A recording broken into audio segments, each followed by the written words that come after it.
Assalamualaikum warahmatullahi taala wabarakatuh dan salam sejahtera kawan-kawan. Saya doakan semoga semua kawan-kawan berada dalam keadaan sihat walafiat dan gembira selalu. Hari ini kita akan berkongsi satu resipi yang amat popular di negeri Kelantan, iaitu nasi kerabu. Nasi kerabu ini sesuai dimakan bila-bila masa, sama ada sarapan pagi, makan tengah hari, malam ataupun majlis-majlis yang tertentu. Jom kita lihat bagaimanakah cara-cara untuk membuat nasi kerabu. Sekarang kita akan memulakan untuk memasak nasi bunga telang ya. Saya menggunakan bunga telang yang telah kering ni. Saya ambil segenggam. Lepas tu kan, kawan-kawan, kita kena buang bahagian yang hijau ni. Yang ini. Sebab ini memberi rasa yang sedikit pahit, ya. Buang, lepas tu kita akan kisarlah dengan air sehingga hancur. Ini adalah 3 cawan beras yang telah dibasuh sehingga bersih dan kita akan campurkan dengan kita punya air bunga telang ya. Sukatan air ni langkah-langkah orang dulu-dulu untuk memasak nasi. Kita masukkan ibu jari kita ke dalam beras. Kita tengok paras beras tu banyak mana. Okey, masukkan 1 batang serai yang telah dititik. Purut ni kita buat macam ni sajalah, ya. Dan 1 sudu teh garam. Dan kita akan masaklah nasi kita ni ya. Masak menggunakan periuk elektrik rice cooker ya. Ekor ikan kembung ataupun kita panggil ikan temenung.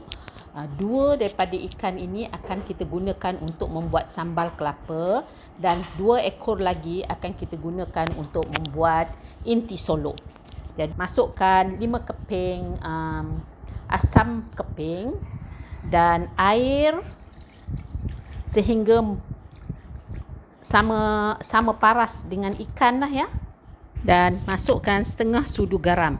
Dan kita akan rebus ikan ini sehingga masak ya. Kita akan toskan air ikan rebus kita ya. Ekor ikan rebus yang akan kita buang dia punya tulang. Setengah sudu teh lada hitam, batang serai, 1 inci halia, 1 biji bawang besar dan kelapa yang 1 biji yang telah disangai ya.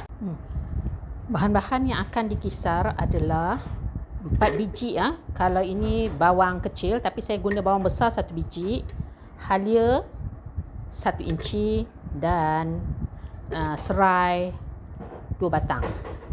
Dan kita akan masukkan ikan yang telah kita buang tulangnya tadi ya.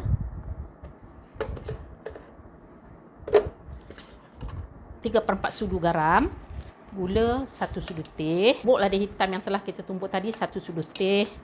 Bahan-bahan yang telah kita kisar ni kita akan masuk ke dalam kuali dan kita akan masak sehingga kering sedikit ya. Bahan yang telah kita masak ni dah macam kering begini. Masukkan kelapa parut kita tadi yang telah kita sangai. Dan kita akan gaulkan begini dan kacaulah sehingga ianya kering. Apabila sambal kita dah seroi macam ni, kita kira ataupun kita consider dia dah masak lah ya.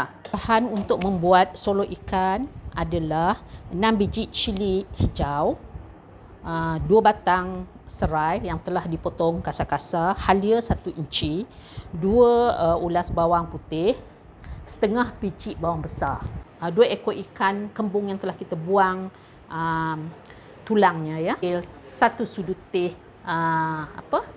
lada hitam yang telah kita tumbuk. Bawang, serai, halia dan bawang putih akan kita kisar halus. Nah, ini blender yang tadi tu saya tak cuci lah, kita gunakan je.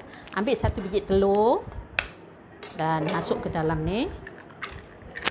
Okey. Lepas tu ambil kita punya ikan.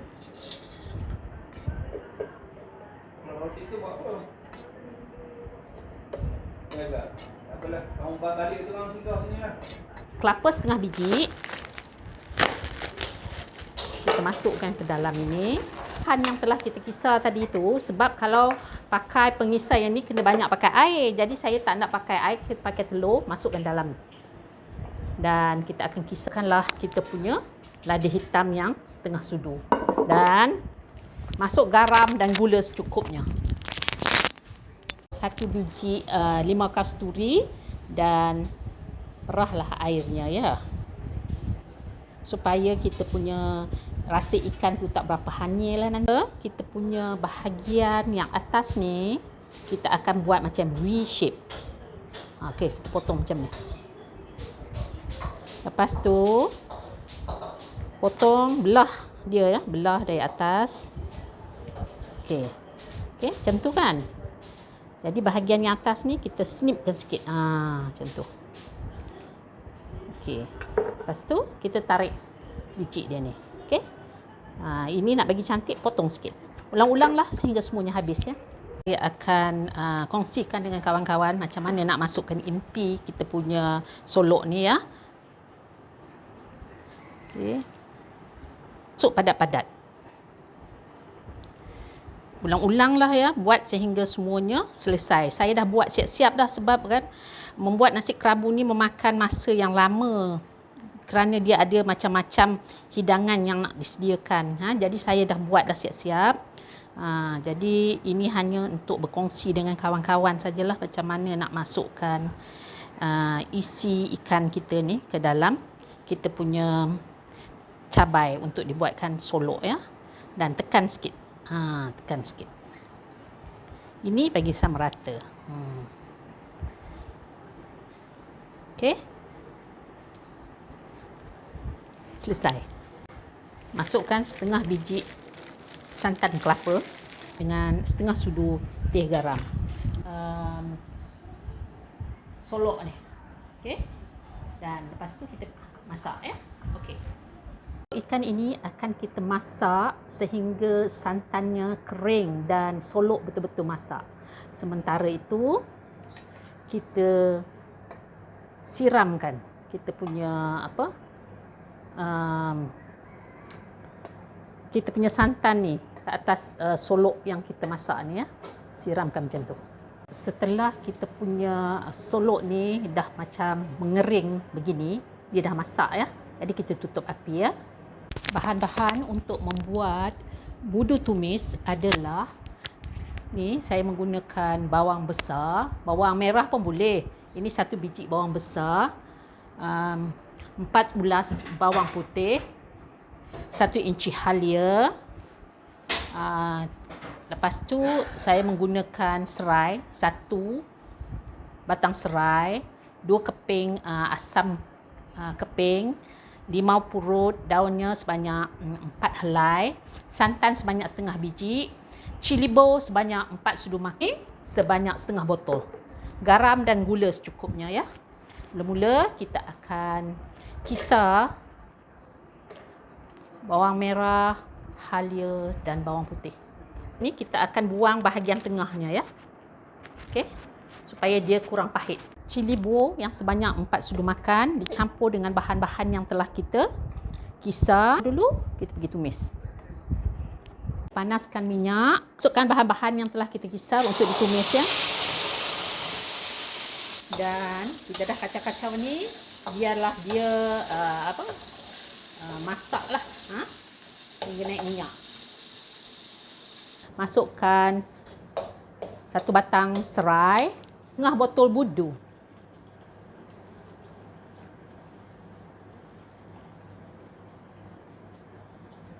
Asam keping ataupun asam glugo 2 keping, daun limau purut 4 helai. Dalam sambal ni kita tak masuk garam kerana budu tu dah masin. Kita masuk 2 sudu makan gula. Dan kelapa yang setengah biji tu ya. Dan kita akan masak sehingga naik minyak lagi sekali. Okey. Sambal tumis budu kita ini telah masak sebab minyaknya dah naik ke atas. Kita tutup api ya. Ulam yang akan digunakan untuk nasi kerabu kita adalah kacang panjang bunga kantan, kobis dan juga tauge. Tauge ni kita kena basuh dengan air garam ya. Alhamdulillah, inilah hasil nasi kerabu yang telah kita buat bersama. Ini adalah sambal tumis budu, sambal kelapa ikan, ulam-ulam, nasi bunga telang. Ini adalah kambing bakar,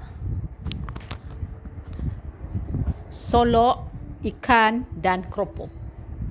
Saya harap kawan-kawan sudi cuba membuat nasi kerabu ini kerana ia memang amat sedap dan sesuai untuk dihidangkan di majlis-majlis tertentu ataupun majlis-majlis istimewa lah, seperti hari jadi ataupun semasa majlis perpisahan dan sebagainya.